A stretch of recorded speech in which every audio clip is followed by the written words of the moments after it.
How y'all doing? First of all, can we please give it up for your remarkable Congresswoman Jasmine Crockett?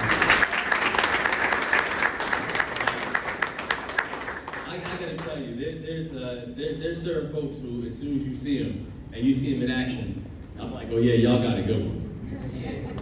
Y'all got the right one. Because you have somebody who is fighting and advocating for you every single day, who's making sure that resources that are necessary and required and deserved are brought back to the district, and making sure that this country upholds its true framework and its moral compass. So it is such an honor to be with you. It is such an honor to be your friend, and it is such an honor to watch you work. So God bless you, and thank you for everything. Thank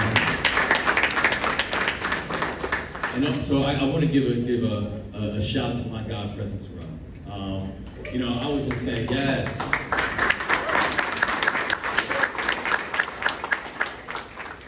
So we've been friends for over a decade, and I've been telling like, yo, I just keep on hearing so much good that's happening here at Paul Quinn. And the thing is, so when I just had a chance to meet with a group of students earlier, I have to tell y'all, like, your reputation rings so far past Texas, and frankly, so far past this country. The entire world is paying attention to what's happening here right now.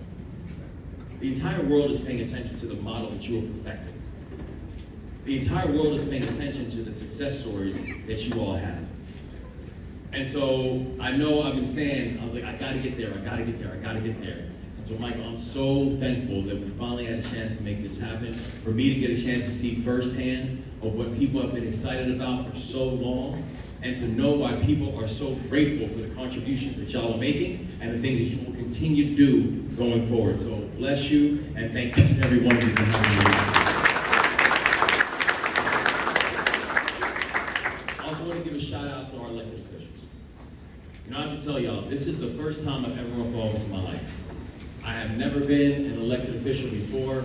I don't come from a family of politics. I don't come from a family of elected officials. I say, I had to convince members of my family to vote for me whenever I was governor. Seriously. And it's not that my family and I are cool, because like we're cool. It's I had to convince them to vote. Because that's not something that my family is normally into. And so to see the work that our elected officials are doing, the sacrifices that's required to make on this, it's real.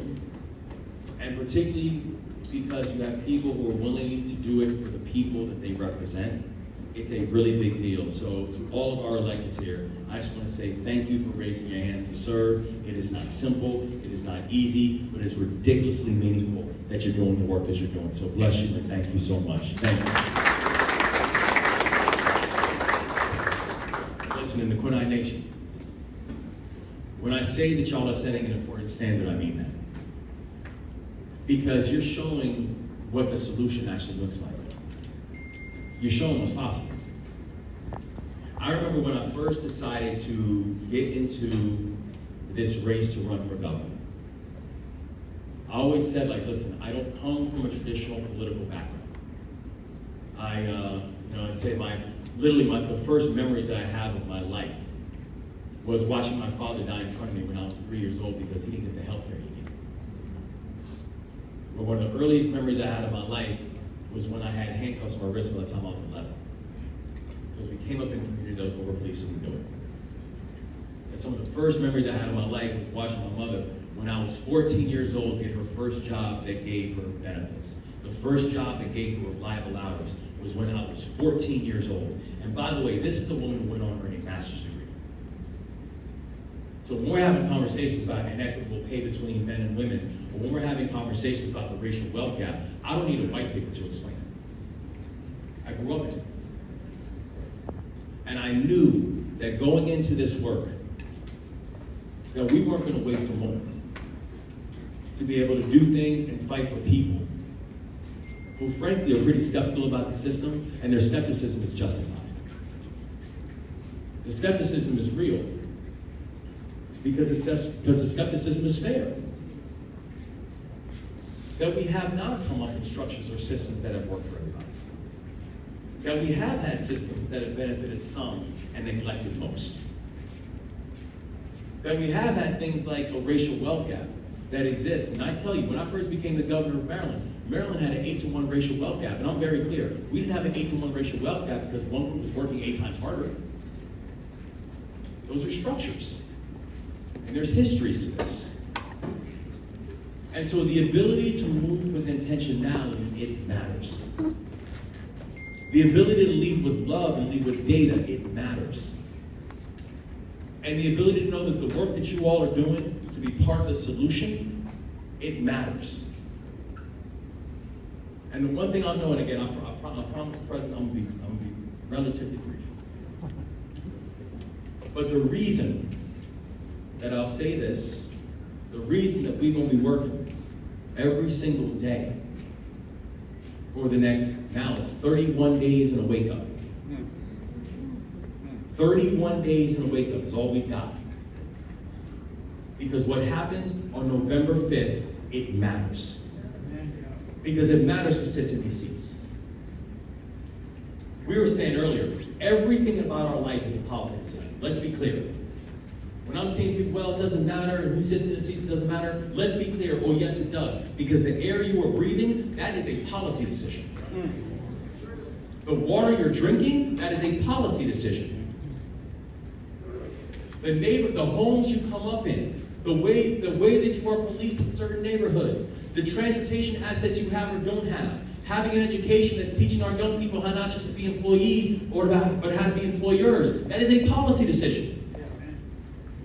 And who sits in those seats and what they are advocating for, it matters. And we have to make sure that we have people who are sitting in those seats that don't just see us and hear us, but see us as active participants in the process. That do not see us as things that have to be entertained or pacified, but see us as true partners inside the work. People who understand that where you end up, it matters to the larger belief in this larger American story. It matters. And so the thing that I will say, as non-political fashion as I can, is this. How you spend the next 31 days in a wake-up, it will matter. Are we going out and talking to our friends and family? Are we going out and making sure that everybody has a voting plan? Are we going out and making sure that even people you ain't talked to in a while, it's like, oh yeah, I just want to reach out, by the way, how you thinking about November 5th? It's going to matter. Because this thing is going to be close. But just like anything about any of our lives and our backgrounds, it is going to be worth fighting for, and we need to be the fighters to make sure that when the story is written, that our fingerprints are on it. We have a plan A and there is no plan B. Plan A must work. And we can be the ones that actually make that plan A work. And so I'll say this. I'm a person of very deep faith. And I remember, when I left for Afghanistan, I led soldiers, I led paratroopers in Afghanistan with the 82nd Airborne Division. And I remember right before I left, my grandfather, who was a minister, first black minister in the history of the Dutch Foreign Church. And by the way, a person who was born in this country, when he was just a toddler, the Ku Klux Klan ran him out. Because my great-grandfather was a minister, and he's a very vocal minister. He's one of these ministers that didn't just preach the word of God, but he reminded people on earth that you need to act accordingly. And so when the threats started coming, in the middle of the night, he picked up his family and moved back to Jamaica. And most of my family actually stayed in Jamaica. Most of my family said that they weren't going to come back to this country. But my grandfather did. Because my grandfather, I always say, in all of his humility, my grandfather was like, this country would be incomplete without me. So he came back to this country, he became a minister, and became the first black minister in the history of the Dutch Foreign Church.